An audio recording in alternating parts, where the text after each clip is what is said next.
एक बेहद दुखद समाचार हम आपको सुनाने जा रहे हैं। सुबह से ही इस समाचार की चर्चाएं जो हैं सोशल मीडिया, हर टीवी चैनल, जम्मू के टीवी चैनलों पर हो रही हैं।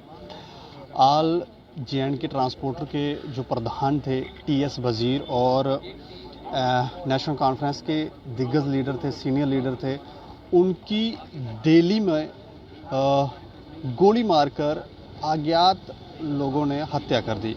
ये हमें सोर्सेज बता रहे हैं, लेकिन जानकारी ये है कि उनको गोली मारी गई है। सुबह से जो खबरें आ रही थी उसमें कुछ ज़्यादा पुष्टि नहीं हो पा रही थी कि कैसे उनकी मृत्यु हुई है, कैसे हुई है, लेकिन अब ये पुष्टि हुई है। सूत्र जो हमारे जो सोर्सेज हैं वो हमें ये बता रहे हैं कि उनको गोली मारकर उनकी हत्या की गई है और 3 दिन से वो लापता थे। उनके घर वाले भी काफ़ी परेशान थे और उन्हें ढूंढ रहे थे, लेकिन बाद में पता चला कि दिल्ली के एक होटल में उनका शव पाया गया। वहाँ पर उनका शव पाया गया और वो पिछले कुछ दिनों से दिल्ली में थे और कनाडा के लिए वो जा रहे थे, तो वहाँ पर उनकी गोली मारकर हत्या की गई। अब किसने हत्या की है, क्यों हत्या की है, उनकी किसके साथ दुश्मनी है, ये हम नहीं जानते, लेकिन ट्रांसपोर्टरों की आवाज़ जब भी बुलंद करनी होती थी तो टी.एस. वजीर एक ऐसा नाम था, वो हमेशा वो ट्रांसपोर्टरों की आवाज़ बुलंद करते थे। और ये तस्वीरें हम आज उन्हीं के घर से आपको दिखा रहे हैं और ये एक बेहद दुखद समाचार है, क्योंकि एक बिजनेस मैन भी थे, उनका बिजनेस में भी काफ़ी बड़ा नाम था और वो ट्रांसपोर्टरों की आवाज़ जो थे बुलंद करते थे। हमेशा हमने भी कई बार उनसे बातचीत की है, कई बार उनसे चर्चाएं की हैं, ट्रांसपोर्ट को लेकर इंटरव्यूज़ किए हैं। पूरी जानकारी के लिए हमारे संवाददाता हैं मोहित जम्वाल और राजेंद्र भगत जी हैं, वो हमारे साथ फ़ोन लाइन पर हैं। लेकिन मोहित जम्वाल से हम शुरू करेंगे। मोहित जी, जी सर। मोहित जी, मेरी आवाज़ आप सुन पा रहे हैं?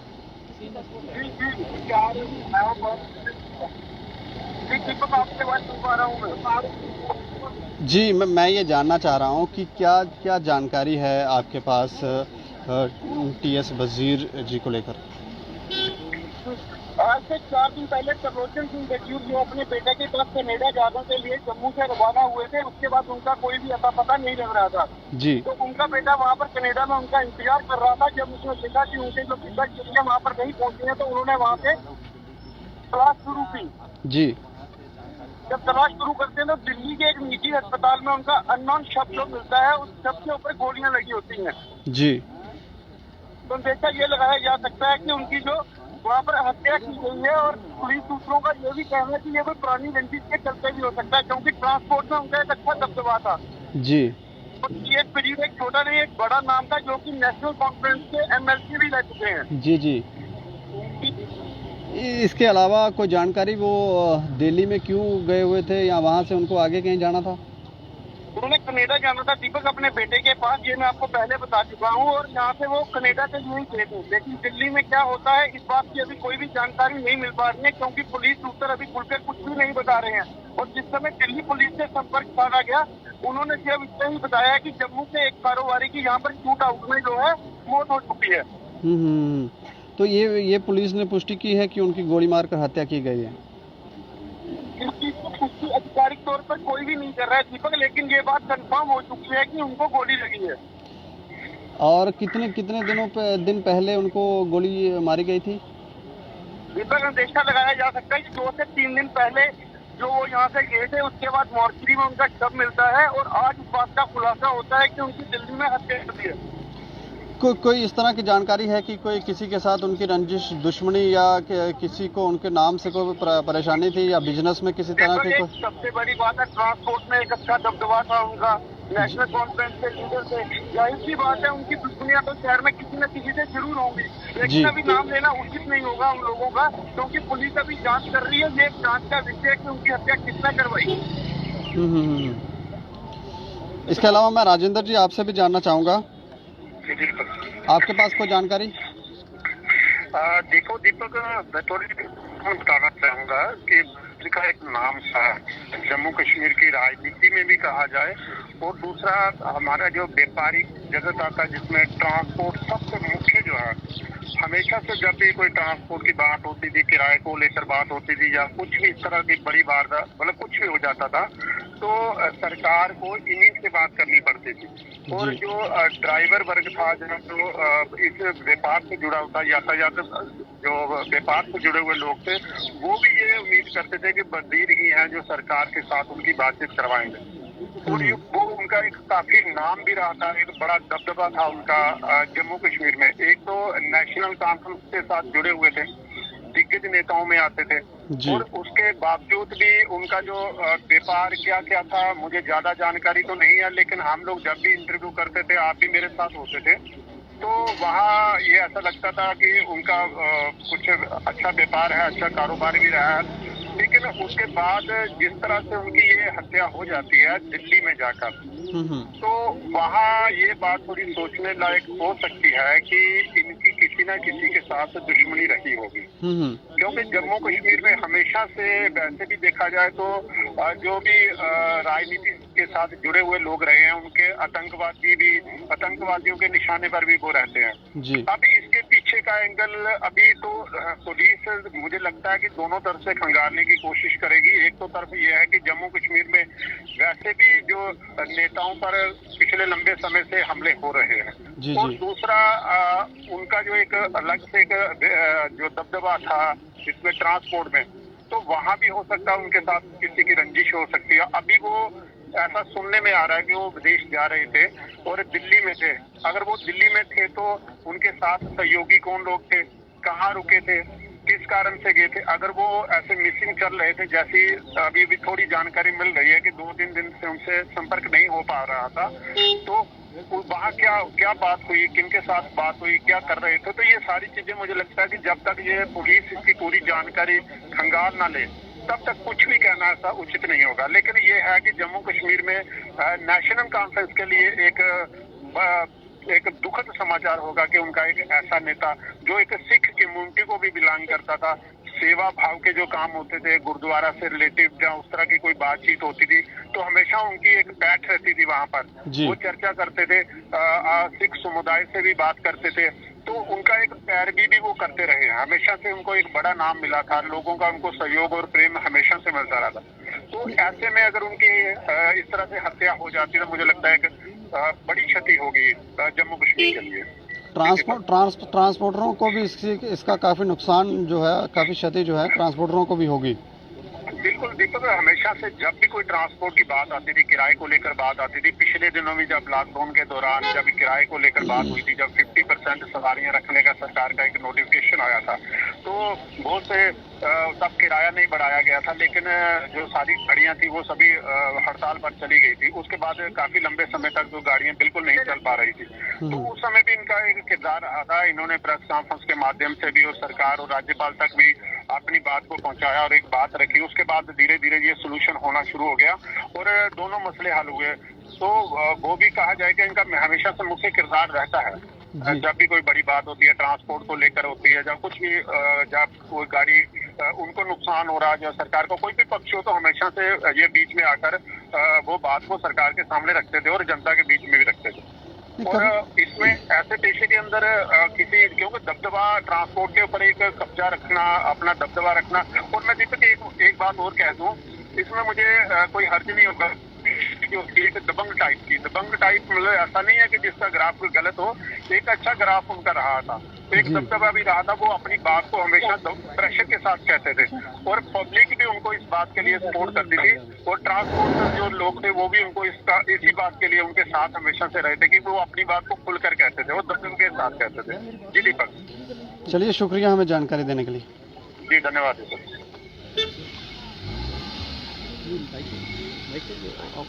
तो एक बड़ा दुखद समाचार जो है वो सुबह सवेरे ही तड़के जो हमारे सामने आया। रात से ही ऐसी खबरें आ रही थी कि कुछ ना कुछ गड़बड़ है, कुछ ना कुछ तो हुआ है। जो टीएस वजीर जी जो हैं वो उनसे संपर्क नहीं हो पा रहा, उनके परिवारों का घर पर भी उनके परिजनों के आने जाने का सिलसिला जो था वो शुरू हो गया था। लेकिन सुबह सुबह ये जो जानकारी मिली कि उनकी हत्या कर दी गई है दिल्ली के अंदर, जो सोर्सेज बता रहे हैं, और अभी पुलिस इन्वेस्टिगेट कर रही है कि किन कारणों से किन लोगों ने उनकी हत्या की है, ये तो समय ही बताएगा। लेकिन एक दुखद समाचार जो है वो बिल्कुल यहाँ पर सुबह सुबह सभी को चौंकाने वाला समाचार हम कह सकते हैं कि दुखद और चौंकाने वाला समाचार जो है वो हमारे सामने आया। अच्छा, मैं आपका नाम जान सकता हूँ? मेरा नाम फार सिंह खालसा जी। अच्छा, किस तरह से देख रहे हैं आप वजीर साहब की ये जो हत्या हुई है? किसी तरह की कोई दुश्मनी किसी से या कोई रंजिश? देखिए, अभी तो उनकी फैमिली वहाँ पहुँची है, बॉडी रिकवर हुई है वहाँ मोती बाग से, 3rd फ्लोर पे बॉडी मिली है और बॉडी जो है डिकम्पोज हो चुकी है। तो अभी वो फॉरेंसिक वाले वहाँ पे वो कर रहे हैं, सारा उन्होंने कवर किया हुआ है, लेकिन अभी र्यूमर्स हैं, अभी कुछ क्लियर नहीं हो पा रहा कि उनका मर्डर कैसे हुआ मर्डर। हमें तो ये भी सुनने में आ रहा है कि 3 दिन पहले से ही उनकी मृत्यु हो गई थी। 2 तारीख को रात को हुआ है। अच्छा, 2 तारीख को हो गया। उनकी 2 आफ्टर 12 बजे के बाद 3 स्टार्ट हो जाती है ना, 3 तारीख 2:30 बजे की उनकी फ्लाइट थी, तो वो जा रहे थे, तो उससे पहले ही उनका मर्डर हो गया। और वहाँ एक कोई लड़का है, उसका चैनल है साडा हक, जिसका सारा ये गेम प्ले लग रहा है अब तक लोग सामने आया है। वो हरप्रीत साडा हक एक चैनल है जिसने ये प्रसारित क्या है उसका, साडा हक से उसने आपको साइट बनाई हुई है, तो वो उसी के पास ठहरे थे वो, तो मुझे उसी का लग रहा है सारा।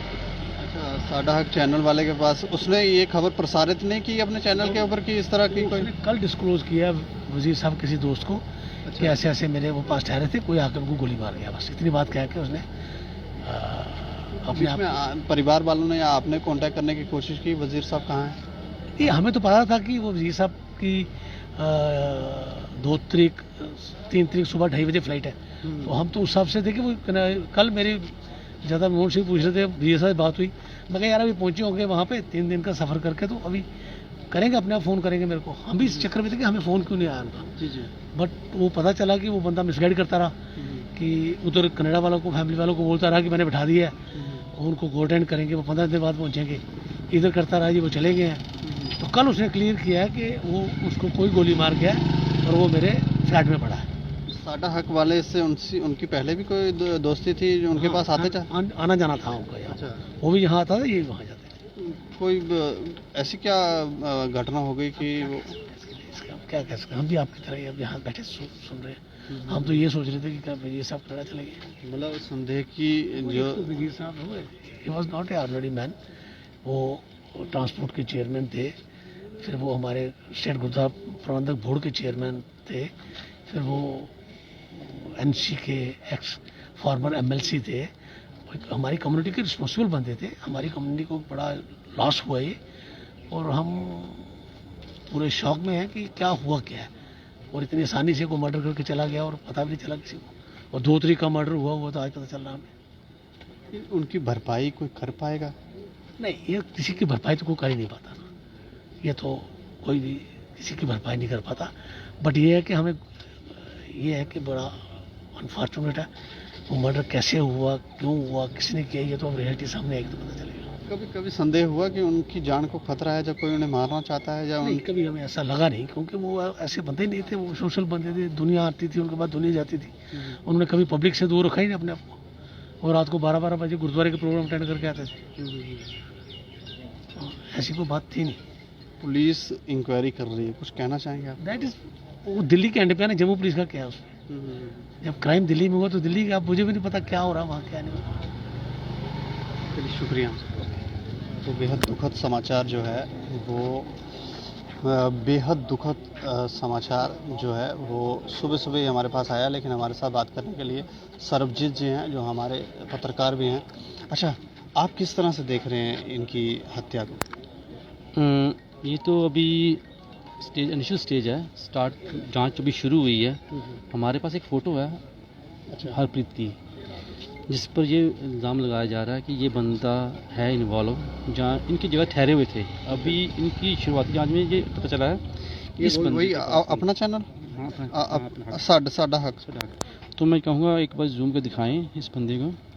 इस पर अभी ये कहा जा रहा है, इसकी लाइट नहीं बढ़ सकती? देखते हैं अभी।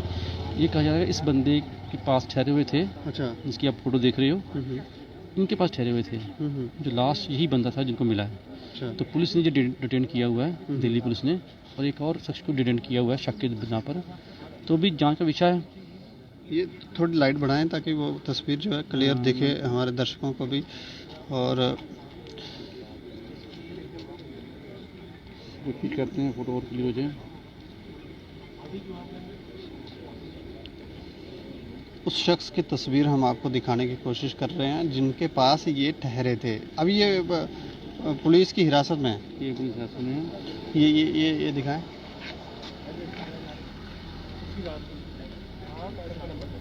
इनसे इनके पास पहले भी आते जाते थे। सुनने में आया कि पहले भी इनकी आपस में जान पहचान थी, ये पहले भी आते थे, रहते थे इनके पास ही, और लास्ट टाइम भी इनके घर पर ही थे जब ये इंसिडेंट हुआ। अच्छा। अभी जांच का विषय देखते हैं, जांच किस ओर जाती है। अभी तो चौथी जांच में यही पता चला है इनके पास ठहरे हुए थे। आपके पास कब ये जानकारी आई कि उनकी हत्या कर दी गई? ये सुबह ही ये पता चला पुलिस के थ्रू कि एक डेड बॉडी मिली है। जब उनकी शिनाख्त की गई तो ये पता चला कि ये जम्मू के टीएस वजीर थे, जो डिस्ट्रिक्ट कमेटी बोर्ड के ये प्रेसिडेंट भी थे, ट्रांसपोर्ट यूनियन के प्रेसिडेंट थे, पूर्व एमएलसी थे नेशनल कॉन्फ्रेंस के, और सिख कम्युनिटी में काफ़ी होल्ड था। सिख कम्युनिटी में आप कह सकते हैं कि जम्मू के ये एक वाहिद ऐसे लीडर हैं जिनको सभी कम्युनिटी जो हैं, हिंदू सिख मुसलमान, सभी को सारे चलते थे, और पिछले काफ़ी अर्से से लगभग 2 दहाके से ये आम पब्लिक की सेवा कर रहे थे, और खासकर सिख कम्युनिटी को आगे ले जाने के बहुत योगदान रहा है जम्मू में। शव कहाँ मिला है, होटल में कि अस्पताल में? ये किसी फ्लैट पर पड़ा था। अच्छा। किसी मोती बाग शायद फ्लैट है जहाँ ये बरामद हुआ है इनका शव। चलिए, शुक्रिया। तो बेहद दुखद समाचार और जानकारी यही है कि उनकी हत्या कर दी गई है गोली मारकर, और ये तस्वीरें हम आपको उन्हीं के घर की दिखा रहे हैं। तो पीछे देखें, यहाँ पर उनके प्रियजन, उनके चाहने वाले जो हैं वो यहाँ पर आए हुए हैं, लेकिन एक बहुत बड़ा झटका जो है वो ज़रूर यहाँ पर लगा। जम्मू के लोगों को, कश्मीर के लोगों को, ट्रांसपोर्टरों को, क्योंकि उनका जो दबदबा था, उनकी जो बात थी वो सरकारें भी मानती थी, और वो जो कहते थे वो सुनना भी सभी लोग सुनते थे, लोग भी सुनते थे, सरकारें भी सुनते थे, उनसे बातचीत भी करते थे। लेकिन एक दुखद समाचार, और हम सभी लोग जो हैं वो अचंभित हैं कि ये कैसे हो सकता है और कौन उनके दुश्मन हो सकते हैं जिन्होंने उनको दिल्ली में उनकी मृत्यु कर दी। बाकी आप लोग अपनी राय ज़रूर रखें और देखते रहें दैनिक सवेरा समाचार। मुझे और मेरे सहयोगी अरुण डोगरा को दें इजाज़त। नमस्कार।